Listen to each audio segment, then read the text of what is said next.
जब जिंदगी में कुछ ऐसा होने लगे कि पैसा आने से पहले ही खर्च हो जाए, बीमारियों से, हॉस्पिटल के चक्कर से या कोर्ट कचहरी के चक्करों से जीवन नर्क समान हो गया हो।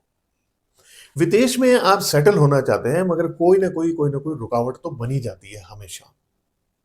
देखिए, ये सब चीजें हो रही हों तो इतना जरूर समझ लीजिए कि आपकी जन्म कुंडली का 12वां भाव यानी 12th हाउस वो आपकी परीक्षा ले रहा है, क्योंकि 12th हाउस है ही व्यय का और इन्हीं सब चीजों का। देखिए, अब ऐसे में मैं आपको 2 उपाय बताने जा रहा हूँ, ये आप उपाय अगर कर लेंगे तो मेरा मानना है कि कम से कम 12वें भाव के कष्ट तो आपको जीवन में कभी आएँगे ही नहीं। यदि आपके साथ ये समस्या नहीं है, आप फिर भी ये कीजिए, बहुत आसान चीज़ें हैं।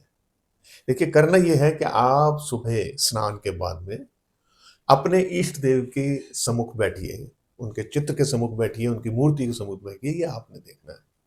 आपकी पीठ सीधी होनी चाहिए और आपने कम से कम 5 मिनट डीप ब्रीथिंग करनी है, यानी धीरे-धीरे साँस अंदर खींचना है, कुछ देर रुकना है और फिर धीरे-धीरे, धीरे-धीरे छोड़ देना है।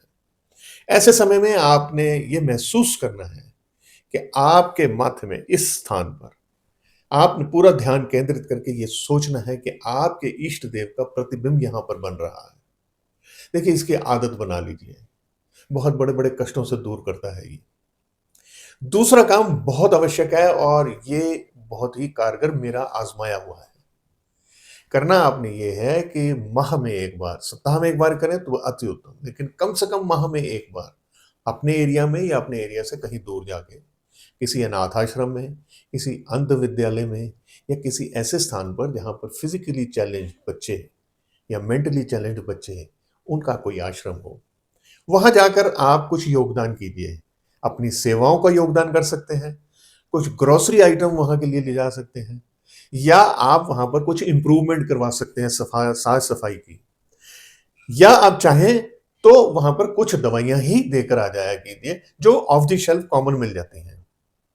देखिए, ये ऐसा अचूक उपाय है, मैं तो कहूँगा ये दोनों उपाय ऐसे हैं कि यदि आपको कुछ नहीं भी है, फिर भी आप ये करते रहते हैं, तो जीवन में आपको कभी 12वां भाव कष्ट नहीं देगा। बस इसी प्रकार की बहुत छोटी-सी बातें मैं आपके समक्ष लाता हूँ। मेरी पुरानी वीडियोज़ भी ज़रूर देख लीजिए। उसके लिए आप मुझे फ़ॉलो सब्सक्राइब करना पड़ेगा।